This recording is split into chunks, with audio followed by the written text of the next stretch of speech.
For decades, pretty much everyone has tried to decode Warren Buffett's genius. They picture this impossibly complex formula, but what if his secret is actually a surprisingly simple playbook? Well, that's exactly what we're going to do here, distill his core principles into that very playbook, the powerful, clear rules for building a business that actually lasts. And it all kicks off with this. This is the one, non-negotiable principle. You could call it Rule Zero. It's the absolute bedrock of the entire playbook. Before we even talk about profits or strategy or anything else, there's this. You protect your reputation at all costs. Everything else, everything, flows from this one idea. Okay, so with reputation as your North Star, the first part of the playbook is all about building an indestructible defense. Buffett likes to call this creating a Gibraltar-like financial position.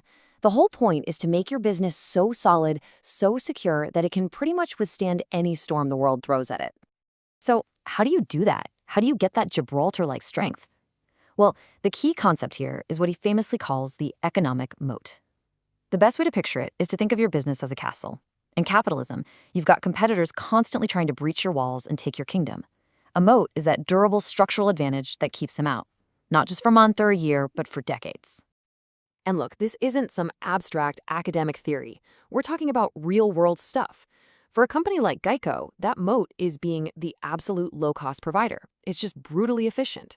For Coca-Cola, it's a brand that's recognized on literally every corner of the planet. These aren't just temporary advantages. They are deep, wide moats that are incredibly difficult for anyone else to cross. But of course, a great castle is pretty useless without a great commander inside. And that brings us to play number one in the playbook. See, it's not just about the business, what you might call the horse. It's about the manager who's running it, the jockey. And for Buffett, a lot of the time the jockey is the main event. Which, immediately brings up the critical question. If the person running the show is so important, how on earth do you find the right one? How do you possibly separate the truly great leaders from everybody else?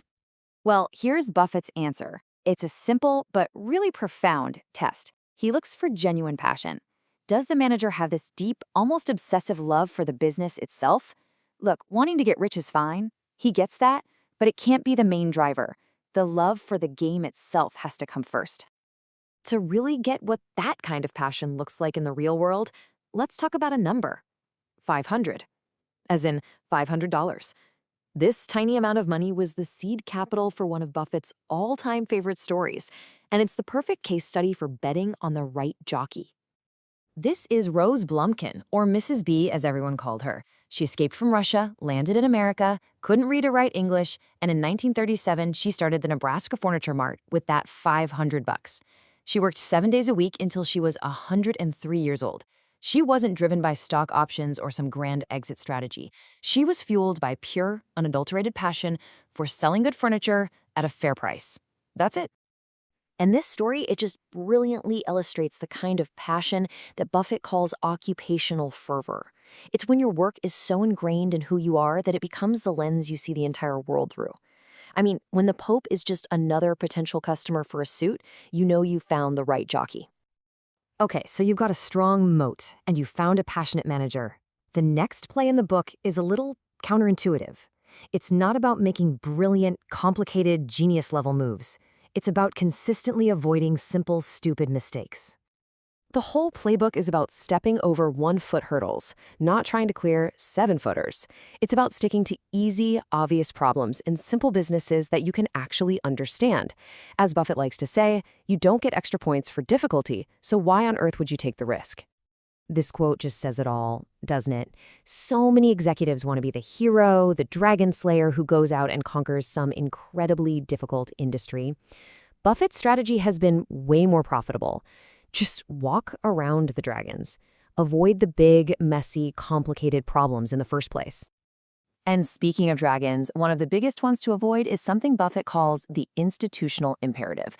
Think of it like this unseen gravitational pull that exists inside big organizations. It causes really smart people to collectively make irrational decisions just because, well, that's how things are done around here. So what does this look like in the real world? It usually shows up in a few predictable ways.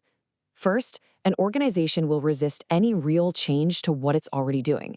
Second, if there's money available, A project will magically appear to spend it on, whether it's a good idea or not. Third, any foolish idea the leader has will suddenly be supported by a mountain of studies from their team.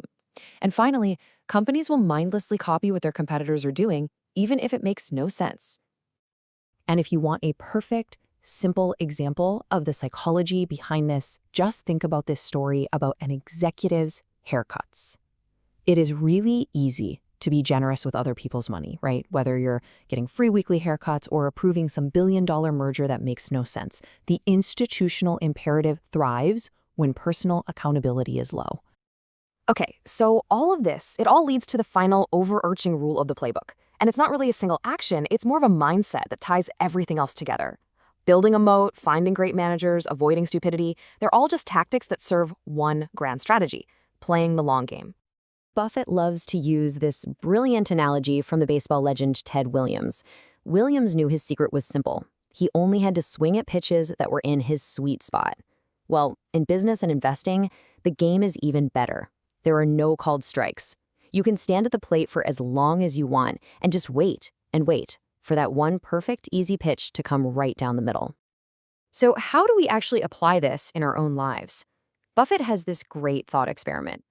Imagine you had the chance to buy 10% of the future earnings of just one of your colleagues or classmates. Forget their braids, forget their IQ for a second. What are the fundamental human qualities you'd be looking for? Generosity? Integrity? Someone who's reliable? Okay, now flip it.